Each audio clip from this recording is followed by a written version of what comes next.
There is a thing that every honest locksmith knows in his hands long before he could put it into words, and that almost no one else troubles to learn in a whole lifetime of turning keys. That a lock, rightly made, does not lie. It cannot flatter you, and it cannot be bullied. It does not open a little more readily for a duke than for a drove, nor hold a little faster against a poor woman than against a great man. It asks one question of everything that comes to it, and the question is not, who are you, but only, are you the true hand? And to that question it returns the same answer at midnight in an empty house that it returns at noon before the whole assembled county. It keeps no secret of its own, and it keeps every secret you give it, and it will go on keeping them faithfully in the dark for 100 years after the hand that made it is dust, asking nothing, wanting nothing, refusing all the while to be talked round. Men are not made so. A man will keep the promises that flatter him and forget the ones that shame him. He will swear a thing at noon before witnesses and unswear it in the dark when it costs him. He is turned by fear and warmed by praise and bought. If he is honest enough to name his price cheaply, and knowing this about themselves, knowing how poorly their own word wears in weather, men learned very early to shut the things they could not afford to lose behind a device that had no fear in it and no vanity and no price,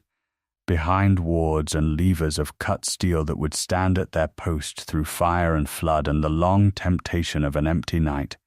and open, at the very end of everything, to one hand and no other. The finest of these were made not to be beaten and not to be fooled, but to remember. A common lock is only stubborn, it says no, and goes on saying no, and tells you nothing when at last you have wearied it open. But there is a rarer kind, a detector lock, that does something a stubborn thing cannot do. It watches. If a false key is worked in it, or a thin pick run up behind the levers, and any one of them is lifted a hair past its true seat, a small hidden detent falls, and the whole lock sets itself fast, not broken, never broken, but shut with a deliberate and unanswerable finality, and holding, upon a little telltale behind its face, the plain record that a false hand has tried it. After that it will not open,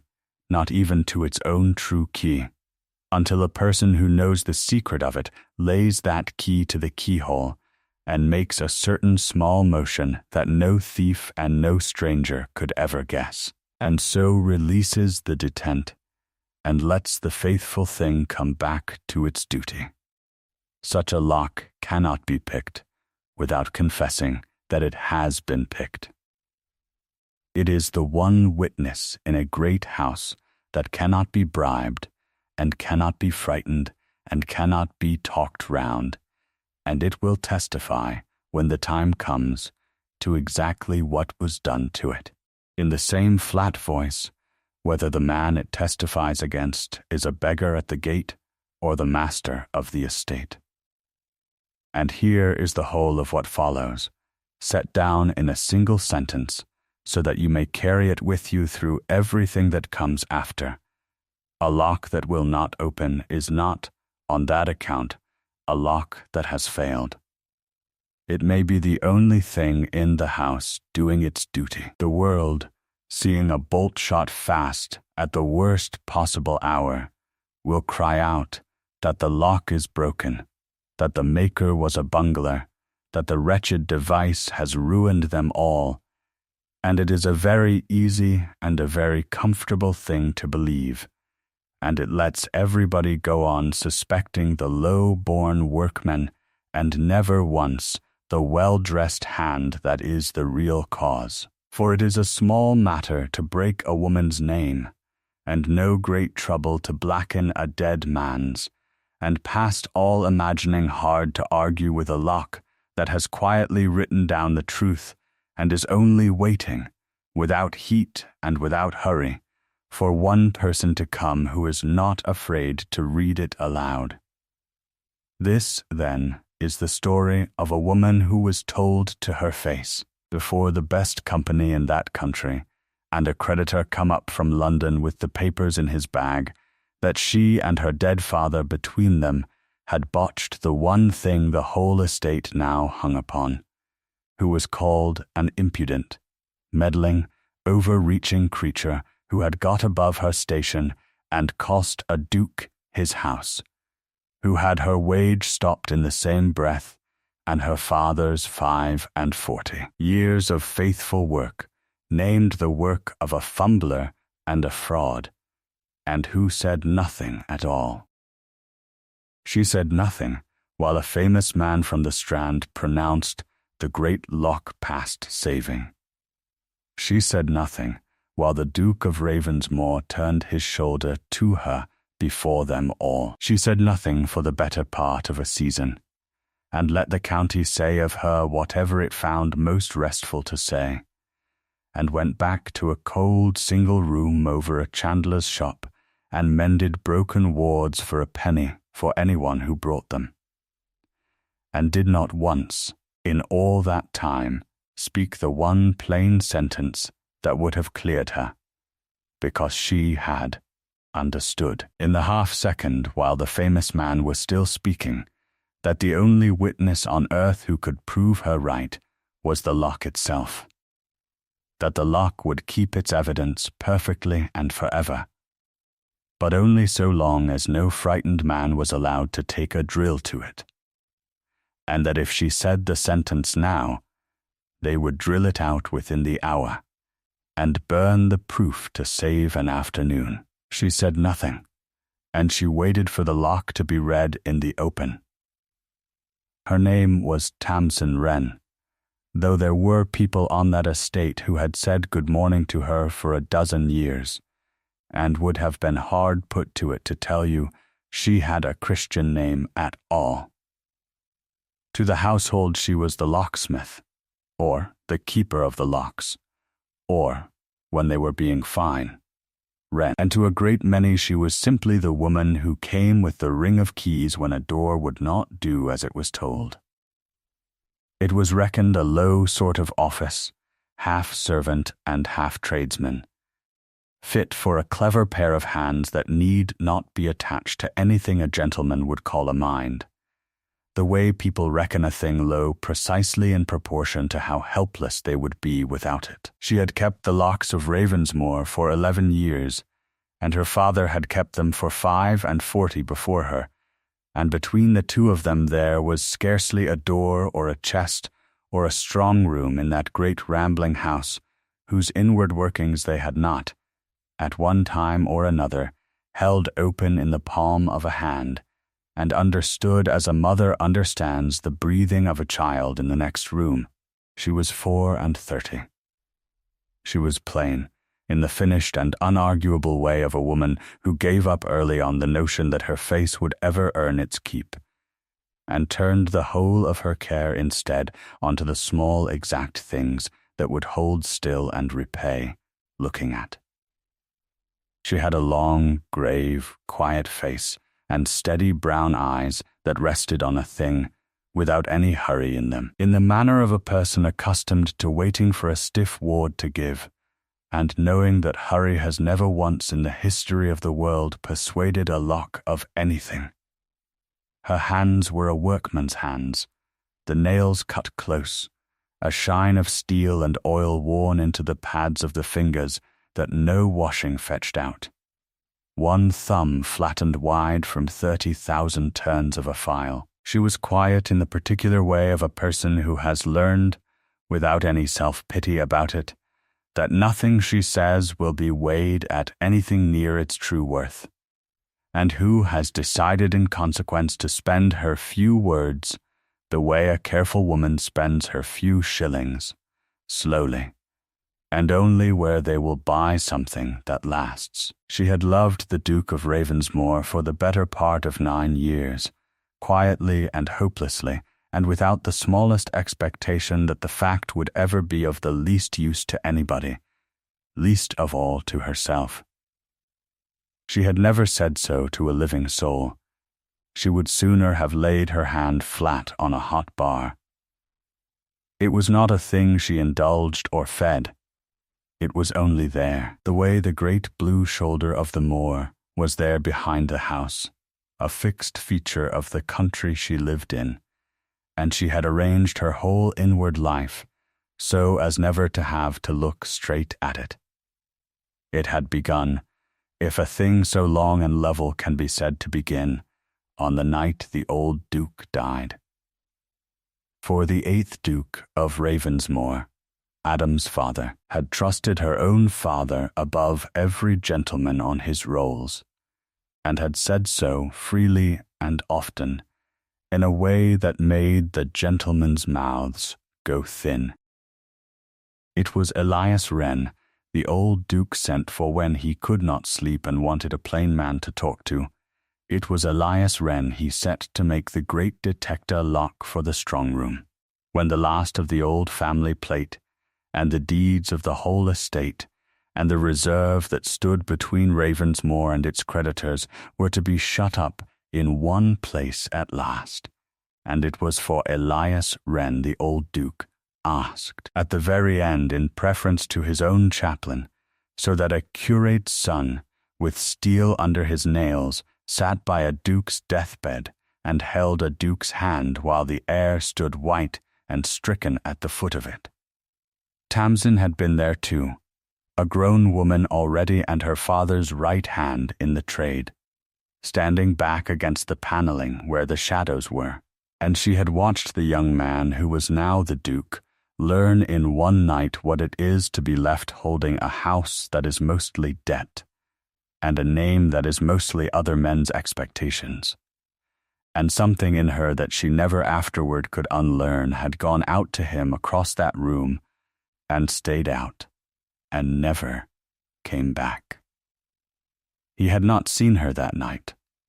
or if he saw her he did not know it. But 3 nights after the funeral, when the house was full of people being useful to him and not one of them any use at all,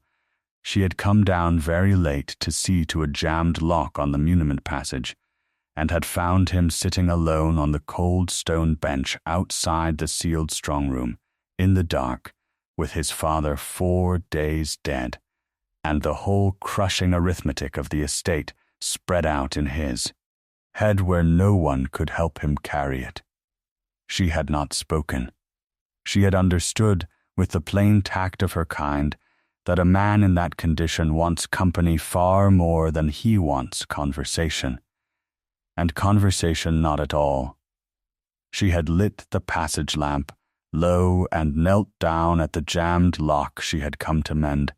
and worked at it quietly for the better part of an hour with her back half to him, taking her time about it, making a small, honest human noise of file and oil in the dreadful stillness of that house, so that he should not be alone with the silence. And when it was done, she had gathered her tools and gone away up the passage without a word. And he had said to her back, in a voice rubbed quite raw, "Thank you, Wren." That was the whole of it. It was more than she had ever expected to have, and she had lived on it, without meaning to, for 9 years. The Duke was 37 now,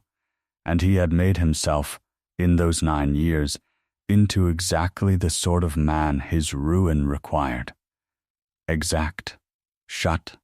sparing and cold, as the far side of a wall. He had paid down his father's debts a brutal shilling at a time by refusing himself every single thing a duke is supposed to have, and he had got the estate to within one hard push of clear,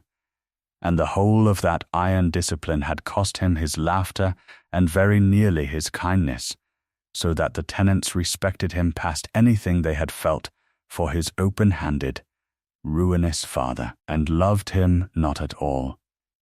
and did not know that the coldness was the scar over a place that had been kind once, and could not afford to be again. He trusted almost no one, and he trusted his own judgment least of anybody, because his father had trusted a great warm feeling, and it had beggared 1,000 people, and so he had schooled himself to trust instead the things that could be counted and weighed and set down in a ledger, and to be very slow and very careful, and to prefer always the safe cold answer to the generous rash one. It was a good rule. It had saved the estate. It was about to cost him the one thing the estate could not be run without, and he did not yet know it. For the estate was, that summer, at the very last turn of its long climb out of the pit. There was one bond left, the largest and the oldest, the great mortgage his father had signed away the reserve against in the year of the bad harvests, and it fell due, all of it, on the Michaelmas quarter day, and to meet it the Duke must lay his hand on the whole of the estate's reserve, the accumulated saving of 9 grinding years, which lay, in gold and in the deeds that secured the rest, behind Elias Wren's great detector lock in the strong room, off the muniment passage. Pay it. And Ravensmore was clear at last, and free, and his. Fail of it by so much as a day. And the bond fell in, and the creditor might foreclose upon the entail, and swallow the house, and the land, and the name whole. He had thought of nothing else for a year. He had counted the reserve 100 times in his head. It was there. It was enough. It wanted only to be brought out of the strong room on the appointed morning, and laid on the table before the creditor's man. And the thing was done. And here is where the trouble came in, quiet as damp. From the one direction the Duke had schooled himself never to look. The old Duke had left the true key of the strong room, and the secret of the detector, to Elias Wren, who was to hold both against the heir's need, and Elias Wren had died, 2 winters back, of the cold that got into his chest in the last hard frost, and had left the trade and the key, and the secret of the lock, to his daughter, because there was no one else living who had the whole of it, and because he had taught her the detector the way he had taught her everything, with his own 2 hands over her 2 hands, until she could set the detent and clear it blind in the dark. Tamsin Wren held the true key of Ravensmore on the ring at her waist, and carried the secret of the great lock in her fingers where no fire could reach it, and had done faithfully and unremarkably for 2 years, and had never once thought of it as power, because she was not the sort of woman to whom the thought would occur. It was only a trust, like all the others, and she kept it as she kept them all, without fuss. The Duke's man of business was named Silas Kroll. He had come to the estate in the worst of the debt years, a smooth, dry, capable, colourless man of about 50, with a great reputation for retrenchment, and he had made himself, by sheer usefulness in a hard time, very nearly indispensable.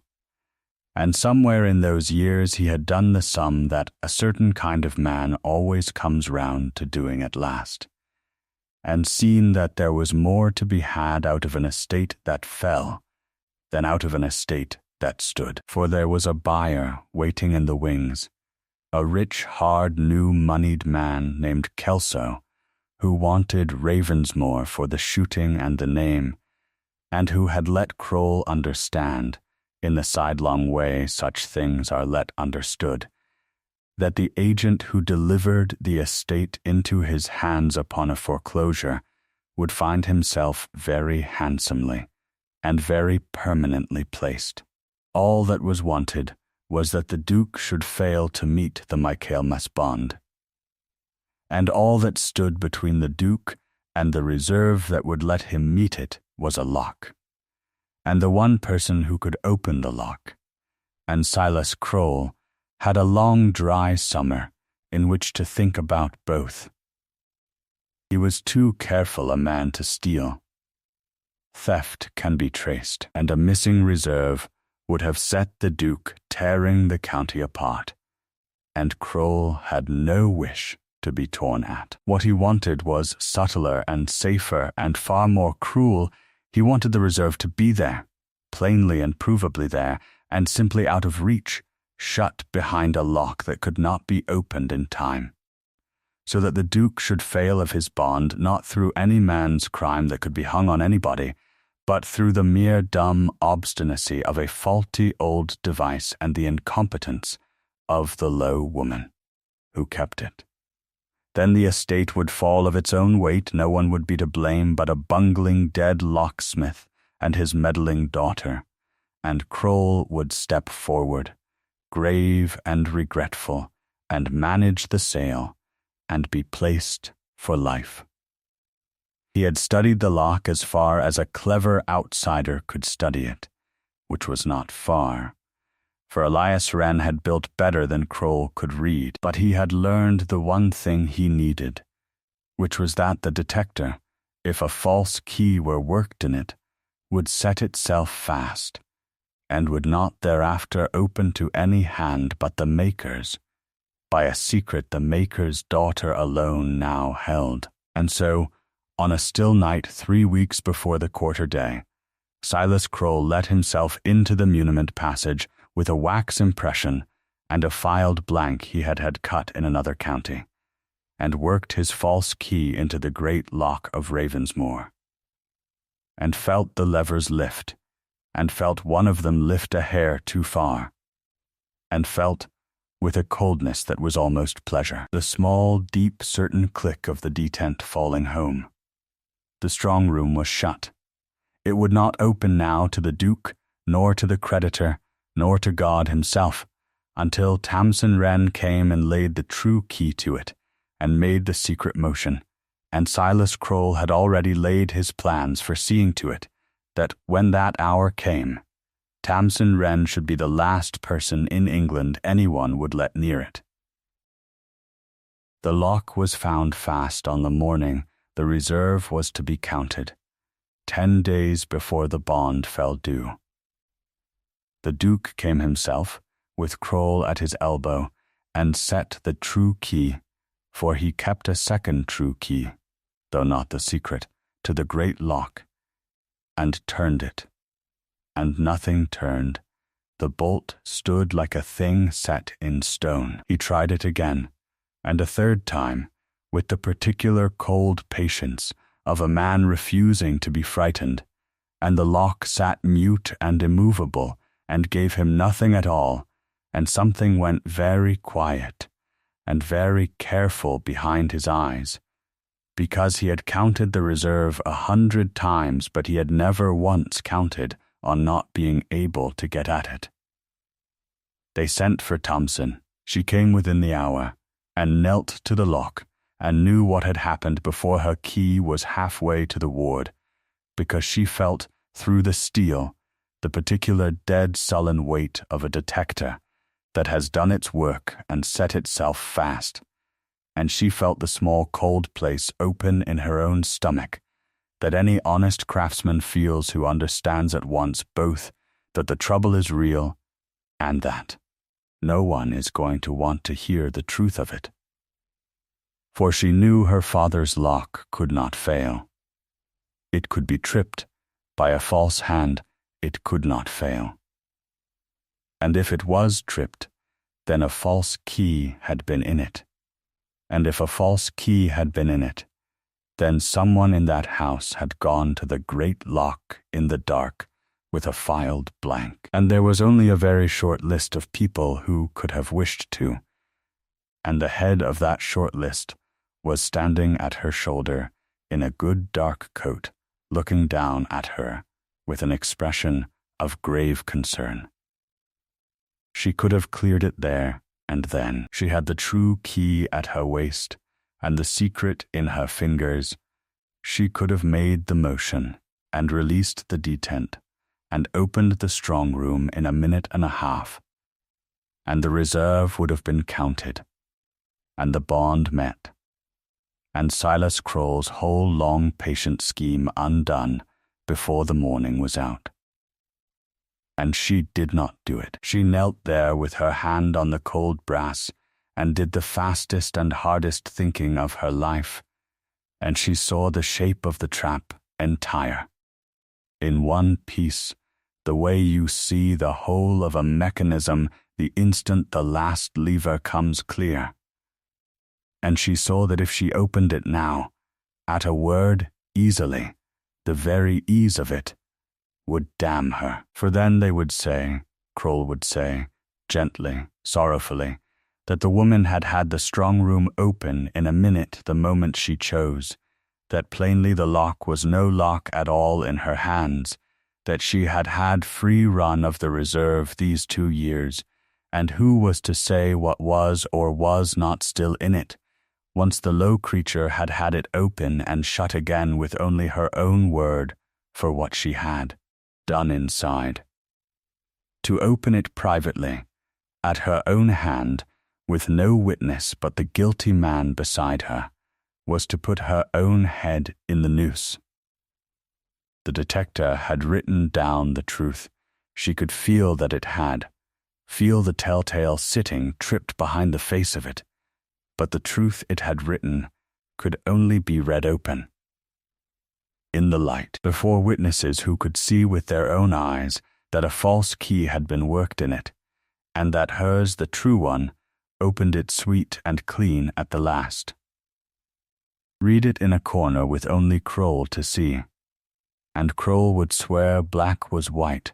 and it would be his word against a locksmith's. Read it in the open,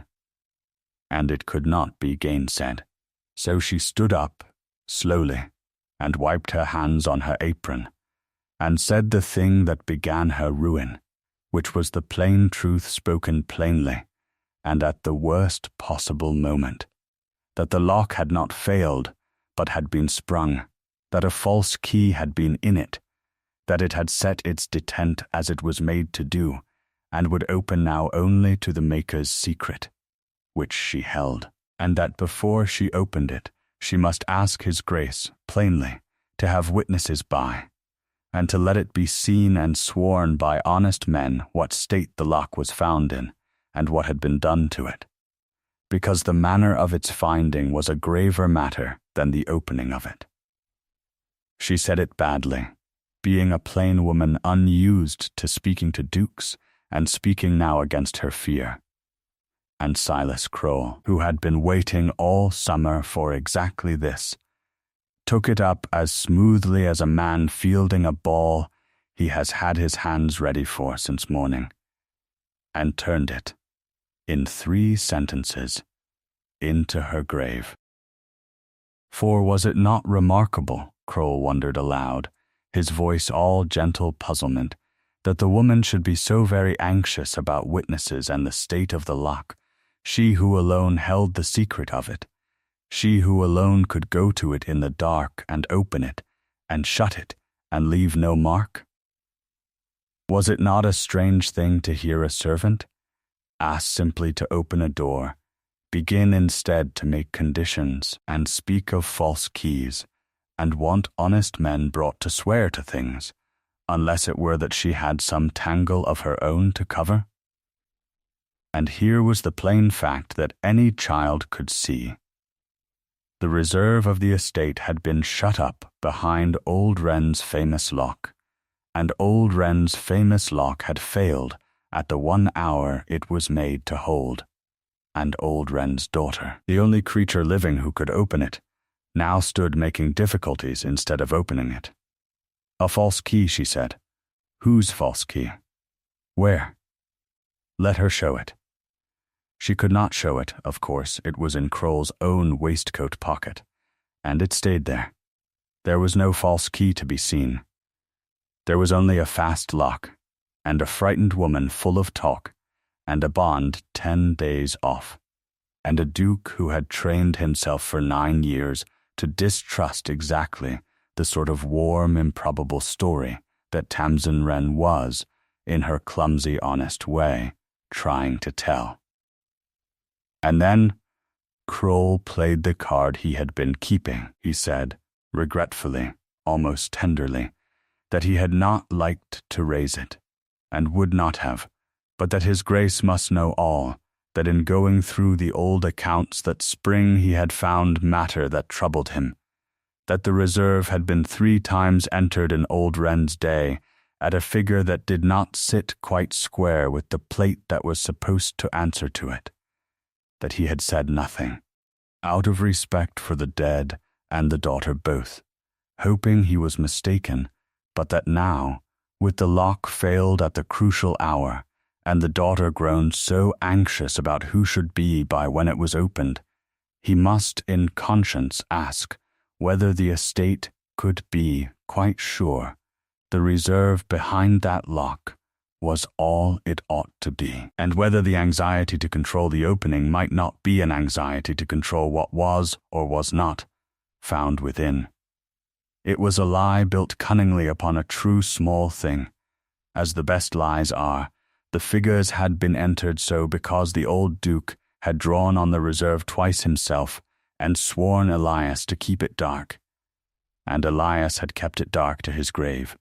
faithful past his own interest, exactly as his daughter was about to be. But the Duke did not know that. The Duke heard only that the reserve might be short,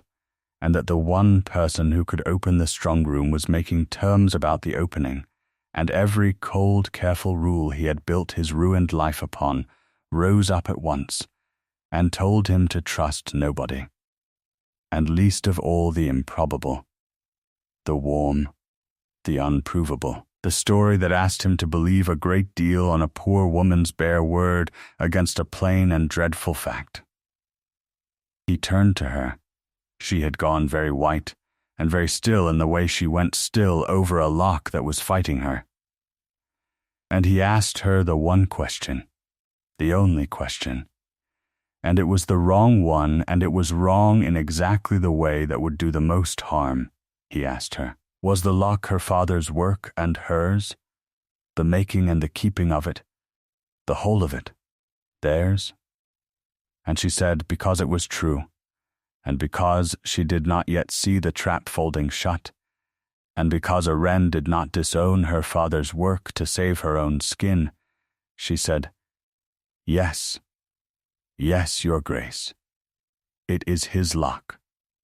and I have kept it. And that was the whole of what she got to say, for the word was scarcely out before Kroll had it,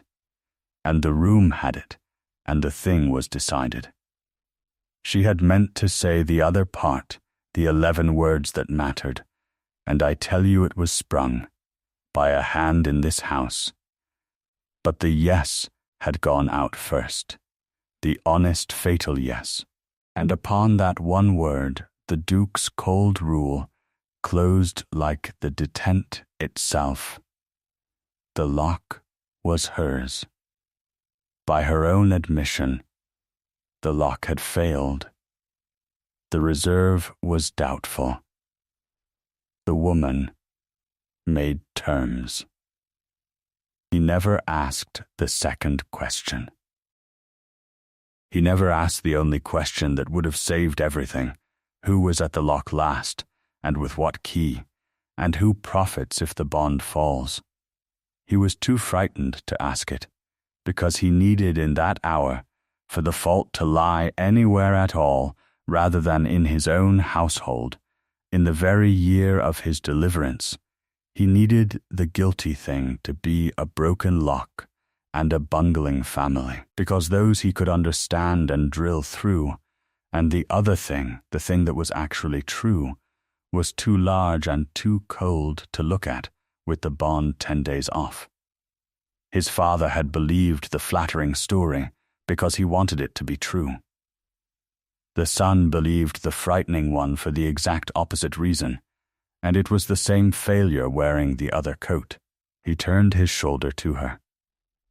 He said in a voice with nothing in it at all that her wage was stopped from that day, that she would give up the keys of the house to Mr. Kroll before nightfall,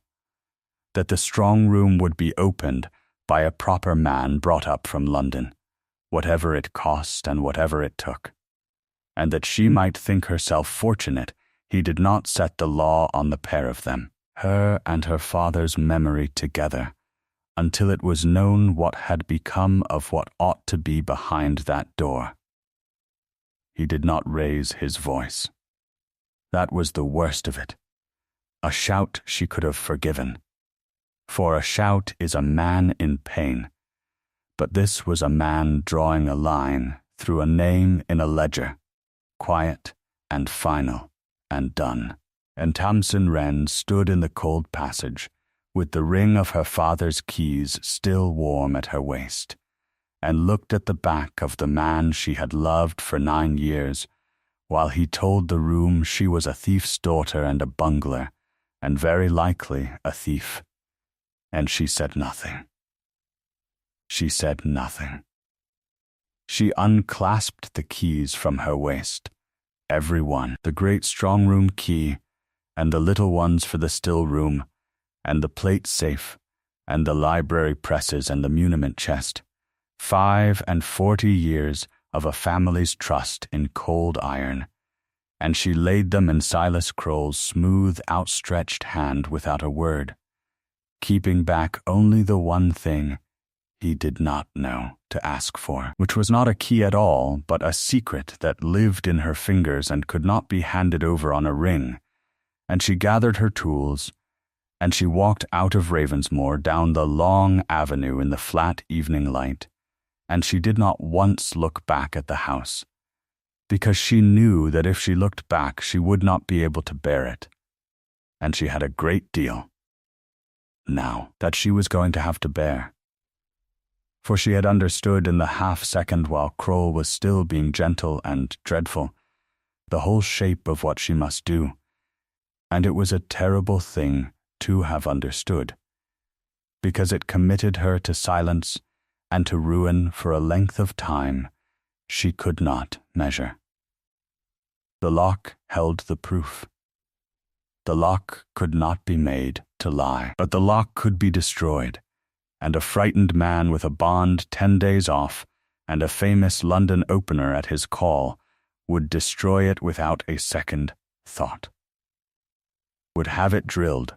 would have the whole face of it cut away to get at the reserve, and in the drilling the tripped detent and the telltale and the bright fresh scar of Kroll's false key would all go together into a heap of ruined steel, and the one witness that could hang the guilty man and clear the innocent one would be gone forever, and it would be gone by the Duke's own frightened order, and no one would ever know. If she spoke now, if she cried out it was Kroll, he sprung it.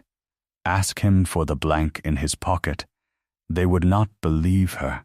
for she had nothing to shew but her word, and her word had just been made worthless. And worse, far worse, she would have told Kroll exactly what he must destroy, and he would see the lock drilled that very night to be safe. Her only hope, and it was a thin, cold hope to stake a life on, was that the London man would fail. That the great detector her father had made would do to a stranger's hand what it was built to do, and refuse him, that it would hold, and go on holding, and drive them at last to the one thing that would save her, which was to have to open it in the light, in front of everyone, by the Maker's own secret. Because when that day came, when they had exhausted every proud, clever man in England, and were forced back at the very edge of ruin to the low woman they had thrown away, the lock would open to her sweetly and truly in front of them all, and shew as it opened the trip detent and the false key-scar for every honest eye in the room to see, and no gentle lie of Kroll's could stand against a thing that a whole company had watched with their own eyes.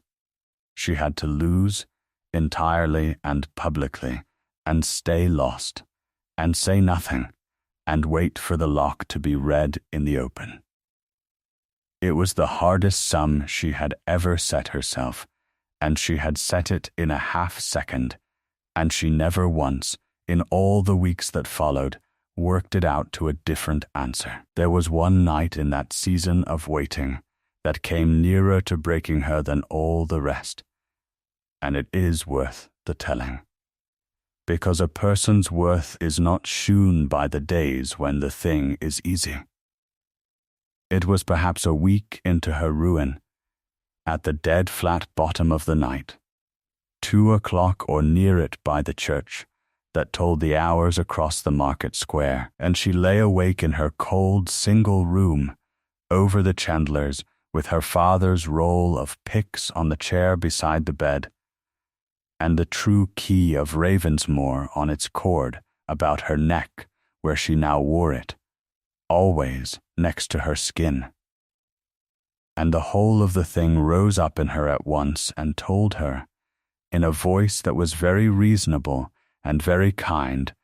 to end it. She had only to walk the 7 miles in the dark, and she knew every gate and every dog on the way, and let herself into the muniment passage by a window whose catch she had mended herself, and knew the trick of,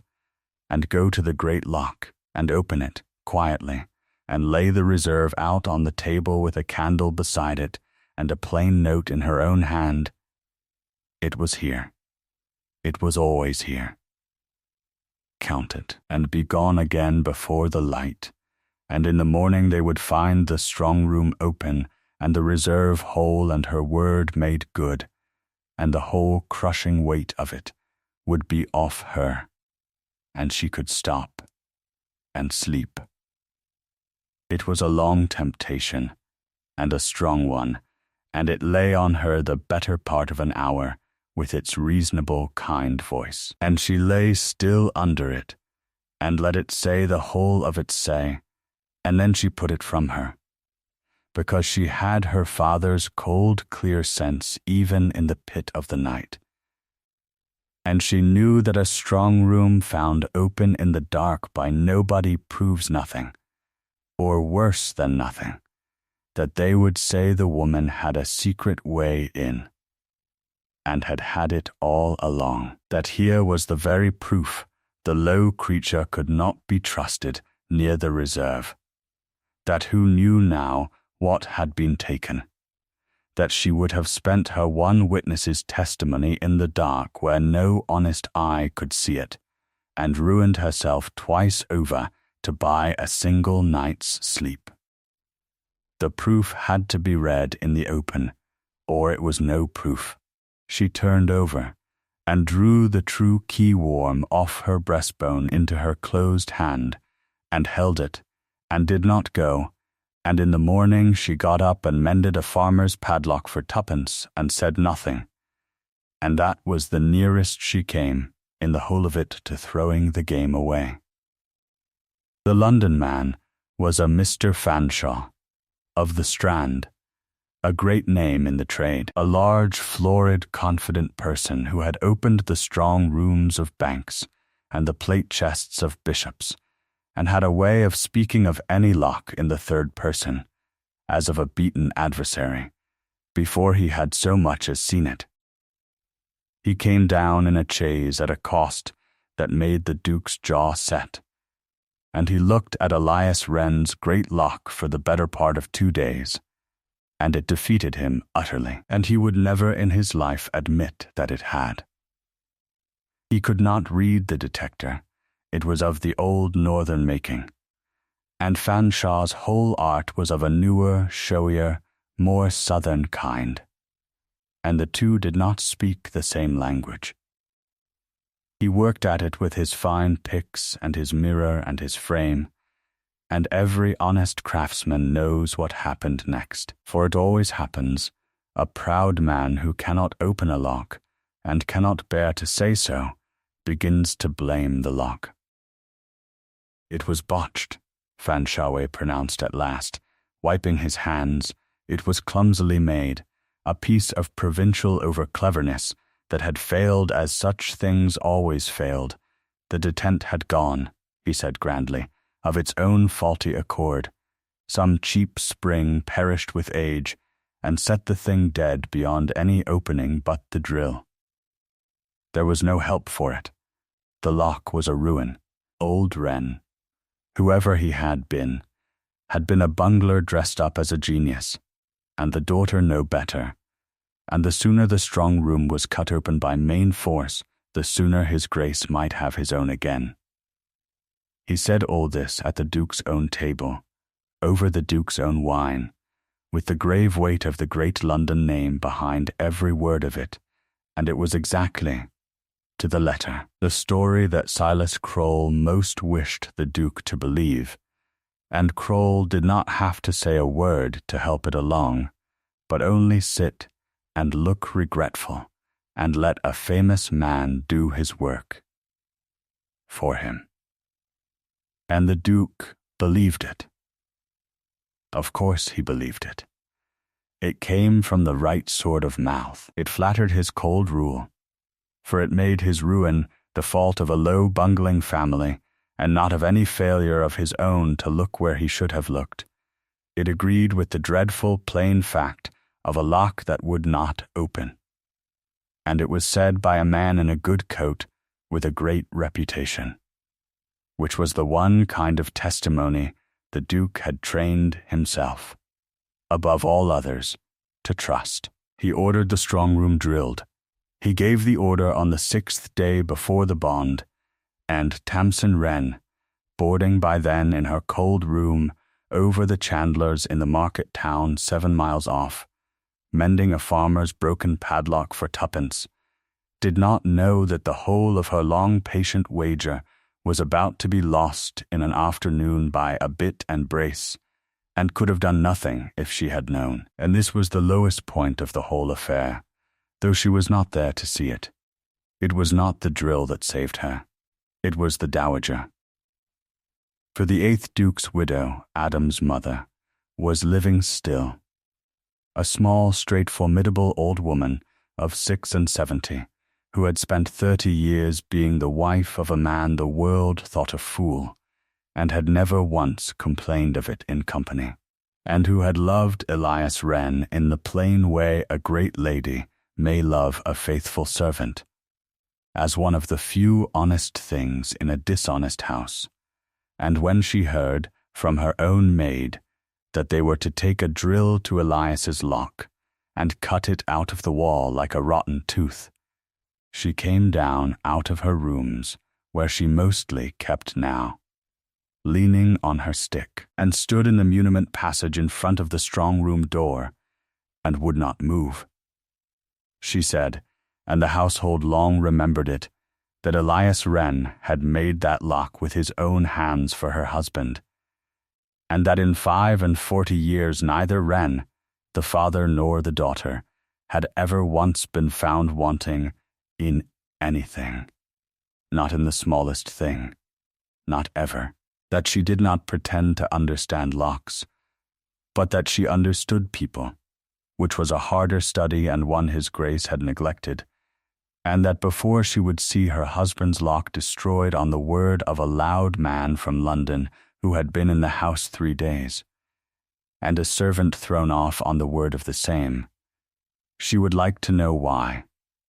If the Wrens were such bunglers and thieves, they had spent 2 generations keeping this family's every secret faithfully and dying poor. And she said last, the thing that turned it,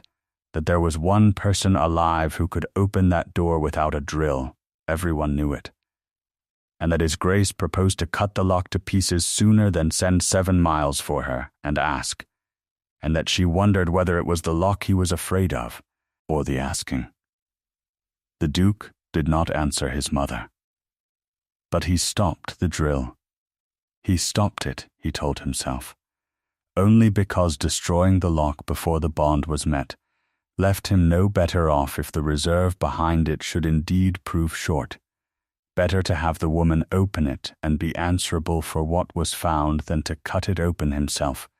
and have Kroll's doubt hang over the estate forever. He told himself it was cold sense, and not his mother's question, and not the thing his mother's question had set loose in him, which was the first cold draught of a suspicion he did not want, and could not yet name. But whatever he told himself, on the 4th day before the bond he sent no servant and no note, but got on his own horse, and rode the 7 miles to the market town himself, and asked at the chandler's for the woman who mended locks, and was sent up a dark stair to a cold room, and knocked, and stood there, the Duke of Ravensmore, hat in his hand, at the door of the woman he had ruined, come to ask her for the thing he had thrown her away, for refusing to give on his terms. She opened the door, and saw who it was, and said nothing. She did not ask him in, and she did not curtsy lower than the bare bones of respect required, and she did not fill the silence, which is the hardest thing in the world to leave unfilled when a great man is standing awkward in your doorway. She only stood, with her file still in her hand, and waited, and let him find his own way to whatever he had come to say. And he said it badly, as men do who are not used to asking. He said that the strong room must be opened, that everything depended on it, that he was told she alone could do it, and that he had come to require her to come back and open it. He said require. And Tamsin Wren looked at him for a long moment in the light of her one candle, and then she stepped back and began, quietly, to close the door, not from spite. She was not a spiteful woman, and she loved him still, wretchedly, standing there. She closed the door because he had come, even now, even at the very edge of his ruin, to require, to command the opening as one commands a servant, on his own terms, in private, with no witness, and no question asked, and nothing owned. And to open it so was to walk straight back into the trap she had ruined herself to stay out of. If she opened it now, at his bare word alone, the whole thing would be exactly as Kroll had painted it. The woman opens the famous lock in a minute, the moment she is bid, so plainly it was never any lock at all in her hands. And who knows what she took or left? She would clear the door and hang herself in the same stroke. She could not open it for him privately any more than she could have 3 weeks before. She could only open it in the light, before witnesses, on the day the whole matter was to be settled, so that the lock might testify while the county watched. And he had not come to ask for that. He had come to command the other. And so she closed the door gently in the face of the man she loved, and stood behind it in the dark, with her heart going like a filed spring, and heard him, after a long time, ride away. He came back. That was the thing she had not dared to reckon on, and it was the thing that told her before he said a word of it that something in him had begun to turn. He came back 2 days later, on the 2nd morning before the bond, and this time he had left the require at home. He stood in her doorway with the hat in his hands again, and the cold pride gone out of his face, and something raw and uncertain in its place that she had not seen there since the night his father died. And he asked her, not commanded, asked, to tell him plainly, as one honest person to another, what she had meant in the passage when she spoke of a false key and a lock that had been sprung, and whether and how a man might know the truth of it for himself. He asked, at last, the second question. He asked it 3 weeks and a whole ruin too late. But he asked it.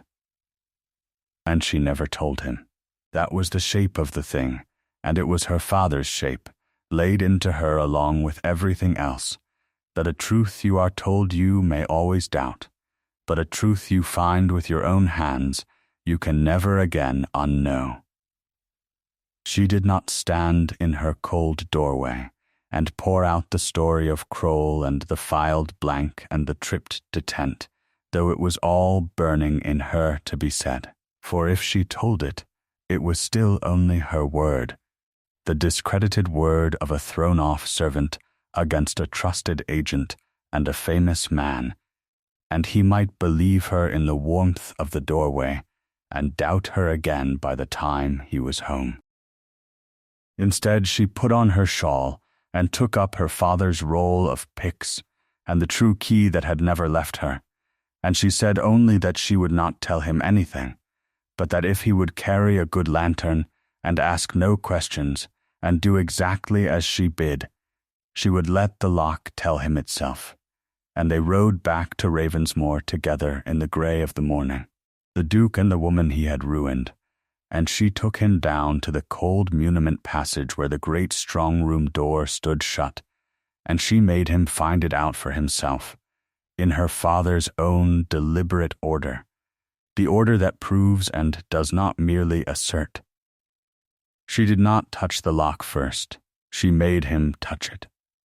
She had him set his own true key to it, and turn, and feel for himself the dead, sullen, immovable weight of it, so that he should know past all doubt that the door was truly shut, and no trick of hers held it. Then she had him kneel, the Duke of Ravensmoor, on the cold flags, with the lantern, and she took a little bright mirror on a wire and a fine steel probe, and without moving a single lever, she brought the light up behind the face of the lock to where the telltale sat, and she made him look and read for himself the small plain indicator that any locksmith in England could have read, that said in the mute language of the trade, "A false key has been in me, and I have set myself fast." And she made him understand, slowly in words of one syllable, that this was not a fault and not a failure, but the very thing the lock was built to do. The detector doing its one duty, catching a false hand and shutting on it and remembering. Then she brought the light and the mirror to bear on the levers themselves, and shewed him the thing that cannot be argued with, the bright new naked scratch of fresh-cut steel high on the third lever, where a filed blank had overlifted it not 3 weeks since, gleaming raw among the soft old wear of 40 years, a wound so recent it had not yet begun to dull. A true key, she made him see, rides the levers just so far and no further, and leaves them polished. A false one, cut by guess, overreaches and cuts. That scratch was 3 weeks old. Her father was 2 years dead. She had held both keys and the secret for 2 years, and the levers had been smooth as glass a month ago when she last oiled them, and here was a false key scar not a month old, on a lock only she was supposed to be able to reach. And she let him do the arithmetic himself, kneeling there, and watched it go home in his face like a bolt shooting. And last, when he had seen it all and gone very white and very quiet, she laid her own true key to the keyhole, and made the small secret motion her father's hands had taught her hands in the dark, the releasing of the detent that no thief could ever guess and no drill could ever force. And she felt the faithful thing come awake and answer her. And she turned the key, and the great lock of Ravensmoor opened to her sweetly and truly, and without the smallest hesitation, the bolt sliding home into its bed with the deep, oiled sigh of a mechanism, doing exactly what it was made to do for the exactly right hand. And the strong room stood open, and the reserve was within it to the last coin, and nothing was short, and nothing had ever been short. And the whole of Kroll's clever lie lay in ruins on the floor of that passage, in the light of one lantern. But she did not let him take the reserve out. That was the last hard, cold piece of her father's wisdom, and she held to it, though it must have half killed her, to hold to it with the man she loved kneeling stricken at her side, and the proof of her honesty spread open in front of them both. She said that he had now seen it with his own eyes, and might believe it or not, as he chose, but that if he took the reserve out here, privately, with only the two of them by, then it was still to the world only his word and hers, that Kroll would say the woman had opened it in a corner, and who knew what had passed, that the doubt would follow her to her grave and follow her father's name past it. She said that there was one way, and one only, to end it, that the lock must be opened again, in the open, on the very morning of the bond, before the creditor and the county and Mr. Fanshawe and Mr. Kroll and every honest witness that could be got into the room, and let them all see, together with their own eyes, the fast lock and the false key scar and the tripped detent, and then let them watch it open true to her hand, and that then, and only then, no lie could ever stand against it again. She would shut the strong room now, she said, and set the detent again herself, and it would stay shut and proven until the morning, and she would open it in front of them all, or not at all. And she reached in and drew the great door to, and made the lock fast once more with her own hands, and turned, and looked at him. He knelt there a moment longer on the cold stones, the Duke of Ravensmore, and then he said, in a voice she had not heard from him in 9 years, not since the raw thank you, Wren in the dark passage of his father's death, he said, Tamsin, just her name, her Christian name, that she was not sure he had ever known he knew. And she said nothing, because there was nothing yet that could safely be said, and because if she had opened her mouth in that moment, she did not trust what would have come out of it. And she gathered her tools, and they went up out of the cold together into the light, and the thing was set for the morning. The morning of the bond came up clear and hard and bright, a fine cold Michaelmas light lying gold across the whole front of Ravensmore, and the great hall filled from an early hour with all the people that such a day draws. The creditor's man up from London, with the deed and the discharge both in his bag, prepared for either the county come in on one pretext or another, drawn by the smell of a great house's ruin, the way crows are drawn to a fallen beast. Mr. Fanshawe of the Strand, large and florid and certain, come to see his verdict carried out, and the botched provincial lock cut open at last, and half looking forward to it, the dowager, small and straight in dark silk, planted in the best chair, with her stick before her, and her verdict, as ever, already formed, and Silas Kroll, smooth and grave and colourless, standing at the Duke's right hand, where he had stood all summer, believing himself, on this of all mornings, within 3 hours of everything he had schemed a year to win, and not knowing, for the Duke had told no one, and Tamsin had told no one, that the ground had gone out from under him in a cold passage 2 mornings since. The Duke had ordered it strangely, and Kroll did not like the strangeness, but could not, before all that company, object to it. His Grace announced, in his flat, exact voice, that before the strong room was opened by whatever means, he wished the whole matter set upon the record plainly, so that no man might afterwards say the estate had done anything in a corner. And he asked Mr. Fanshawe to state again, before the company and the creditor's man, exactly what he had found the lock to be, and exactly what he proposed. And Fanshawe, flattered, suspecting nothing, spread himself. He told them all, at length and with relish, that the lock was a botched piece of old provincial work,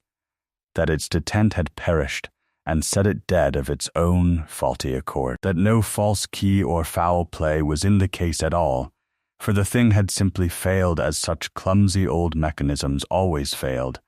that it was past any opening but the drill, and that the estate had been ill served for 2 generations by the bunglers who made and kept it. He set it all down firm and public and proud, every word of it,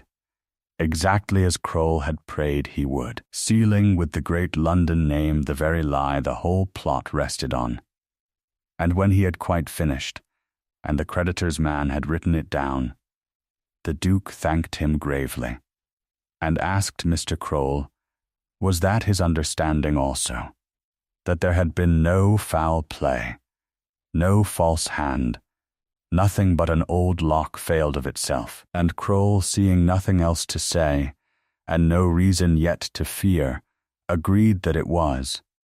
a sad case of provincial workmanship failed at the pinch, no more, and so he too set his hand, before witnesses, to the story that the lock had never been touched by any false key. He nailed himself to it. He could not know he was nailing himself to it. And the Duke thanked him also, very quietly, and then he sent for Tamsin Wren. She came in plainly dressed, in the same rusty black she had worn out of the house 3 weeks before, with her father's roll of tools under her arm, and she crossed the whole length of that great hall through the murmur of the county, with her eyes on the strong-room door and on nothing else, and she did not look at the Duke, and she did not look at Kroll, and she knelt down at the lock in front of them all, as though there were no one in the room at all but herself and her father's work. And then, without one word of accusation, without telling them anything, she did to that whole proud company exactly what she had done to the Duke in the cold of the passage. She made them find it out for themselves. She had the creditor's man come and set the true key and feel the lock dead fast, so that all should know the door was truly shut. She had Mr. Fanshawe himself, and there was a fine cold justice in it, brought up close with the lantern, and she asked him, civilly, as one of the trade to another, only to look where she shewed and say what he saw, and she brought her little mirror up behind the face, and there was the tripped detent, plain as print to any locksmith living, and Fanshawe's florid face went slowly still, because Fanshawe, whatever else he was a locksmith, and he knew a set detector when it was held under his nose, and he knew that a set detector is not a perished spring, but a lock that has caught a false key in the act, and he had just sworn, before the creditor and the county, that no false key had been near it. And then she brought the light onto the third lever, and shewed them all the bright raw 3-week scratch of fresh cut steel gleaming among the old smooth ware, and she said to the whole room, in her plain flat voice, the only thing in the way of an argument she said the whole morning, that a true key leaves the levers polished, and a false key cut by guess overreaches and cuts, that this cut was new, that the lock had been 2 years in her sole keeping, and smooth as glass a month since, and that she would now, before them all, open the door that Mr. Fanshawe had sworn could not be opened but by a drill. And she laid her true key to the keyhole, and made the small secret motion in front of 2 watching gentlefolk without any of them being one whit the wiser as to what her fingers did, and released the detent, and turned the key, and the great lock of Ravensmore opened to her hand sweetly and truly, and without the smallest hesitation, the bolt sighing home, the heavy door swinging wide, the reserve of the estate stacked gold and whole within it to the last coin she had promised. The reserve that Fanshawe had sworn was past reaching but by main force, brought out into the Michaelmas light by the low woman they had thrown away, 2 hours before the bond fell due. And in the great silence that followed,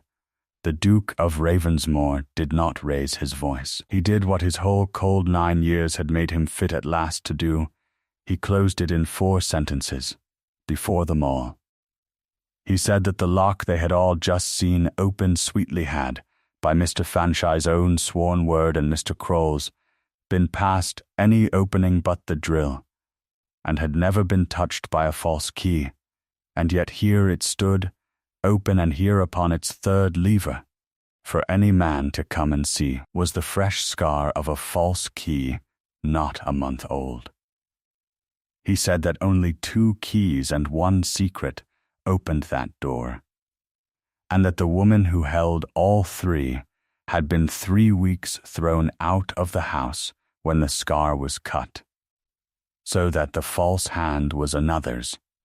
and belonged to someone who had had the run of the muniment passage in the last month, and who profited if the bond fell and the estate came down. He said that he had asked one wrong question 3 weeks ago, and been too great a coward to ask the right one, and had ruined the one honest servant left him rather than suspect the comfortable men at his own right hand, and that he asked it now in the open, and would have it answered, whose was the filed key, and let the man who cut it stand forward, or let his silence answer for him. And he turned in the dead hush, and looked at Silas Kroll, and so did the creditor's man, and so slowly did the whole room,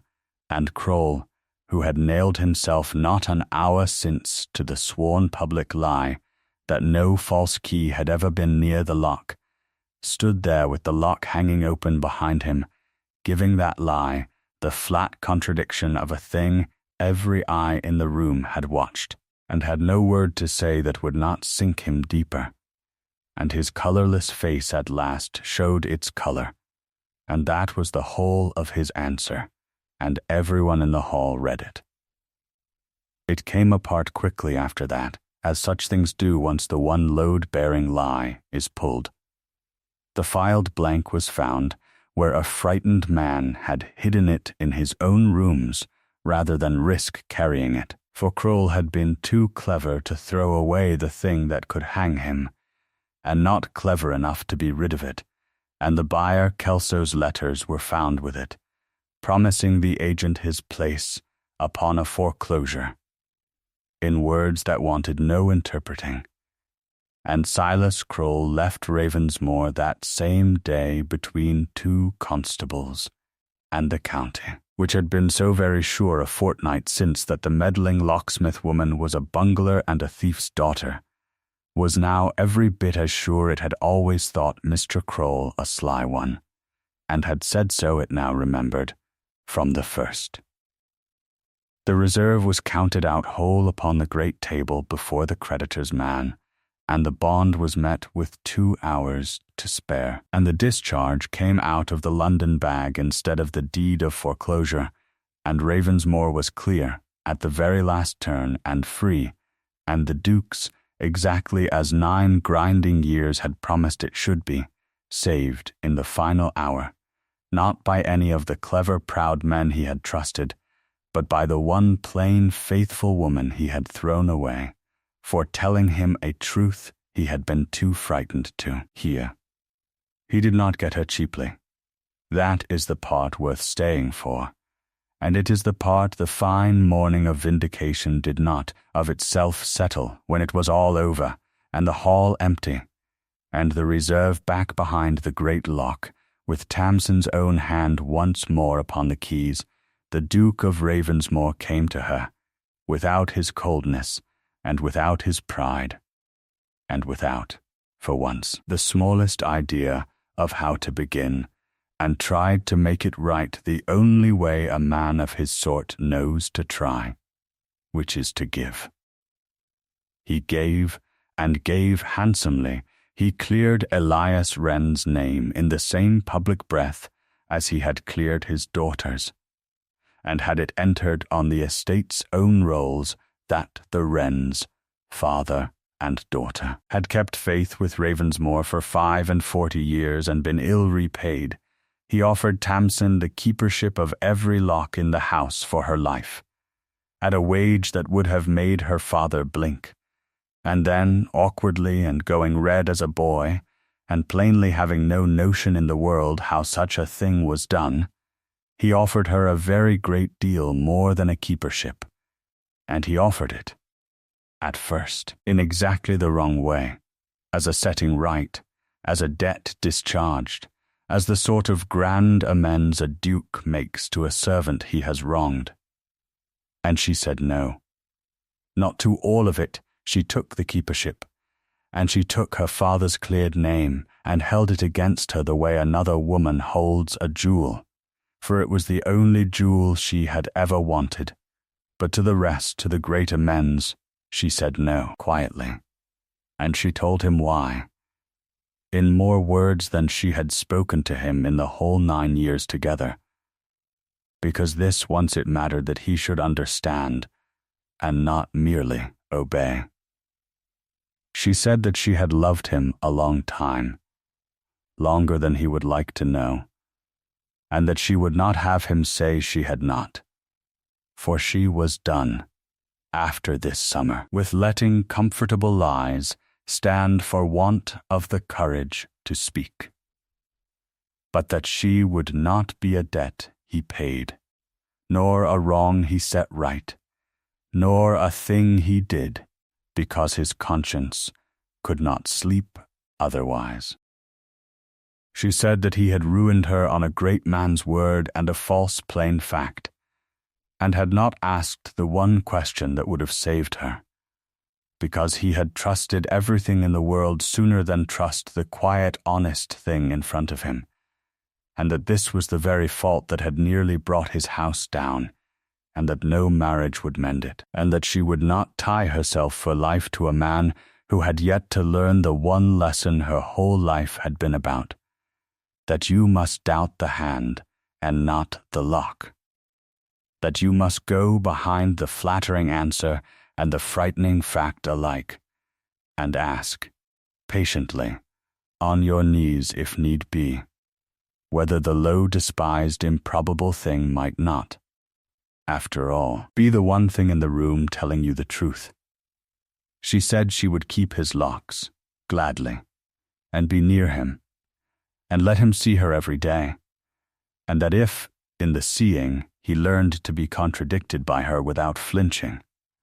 learned to hear her say you are wrong, your grace, and to kneel down and look before he answered,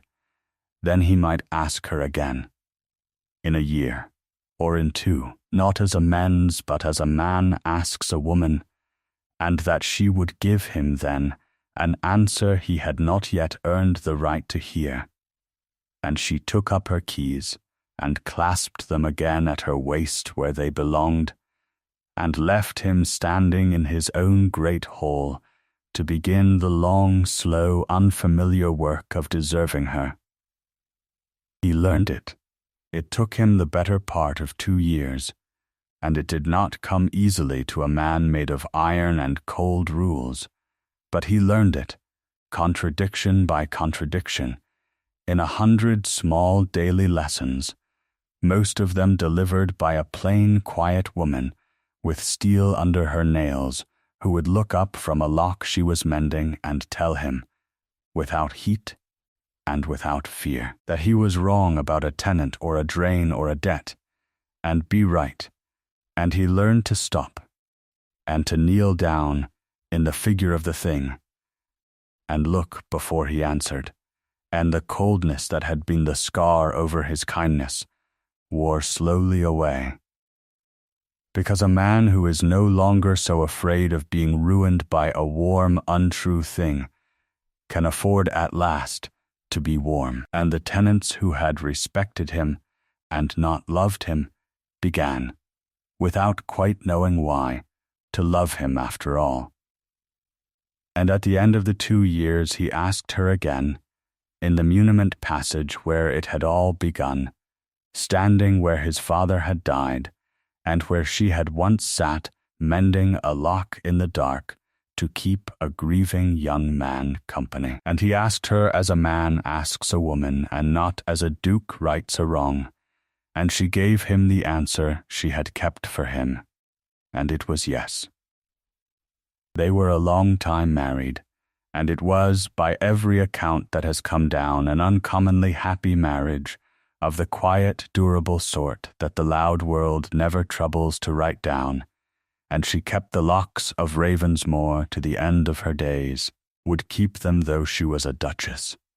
because it was hers, and she was good at it, and she saw no reason a woman should give up the one thing she does better than anyone alive, merely because she has married the house it is in. The great detector Locke, her father, made hung on the strong-room door for another 60 years, and opened faithfully, all that while, to the hands that had the right of it, and to no others, and when at last it was taken down, being wanted for a museum of such things, they found the maker's mark inside the face of it, where Elias Wren had cut it, small and plain, meaning it to be seen by no one but the next honest craftsman who should ever open the thing up, and it said only his name, and the year, and under that 4 words of his creed, cut deep enough to last, doubt the hand, not the lock. For that was the whole of it, in the end, and it is worth carrying home. The world will always believe the great name and the plain frightening fact, and call the low improbable truth a lie, because to do so is easy and restful, and asks nothing of anybody, and it will blame the faithful thing that stands mute at its post, sooner than suspect the smiling hand that is the real cause, every time for 1,000 years. But now and again there is a witness in the house that cannot be flattered, and cannot be frightened, and cannot be talked round, that has quietly written the truth down in the dark, and is only waiting for one person brave enough to come and read it in the light, and now and again there is a plain, unregarded soul who understands that witness, and who will lose everything and stay lost and say nothing and wait, sooner than let the truth be spent early on a room too frightened to hear it. Tamsin Wren was thrown out of a great house on a great man's word, and printed as a bungler and half a thief, and said not one sentence in her own defense for the better part of a season, and she was right the whole time, and knew she was right, and knew that the proof was safe so long as she held her tongue and kept her nerve, and in the end she did not argue the proud company round, and did not plead, and did not accuse. She only knelt down before them all, and made them look, and let the faithful thing speak for itself. And the great lock of Ravensmore, which had never once in all its years failed of its duty, which had caught a false hand in the dark and shut fast upon it, and held the truth patiently through a whole ruinous season without heat and without hurry, kept faith to the very end with the one hand that had never lied to it, and it opened, when the hour was right and the light was on it, and the honest and the guilty were gathered together to see, sweetly and truly, and to the minute.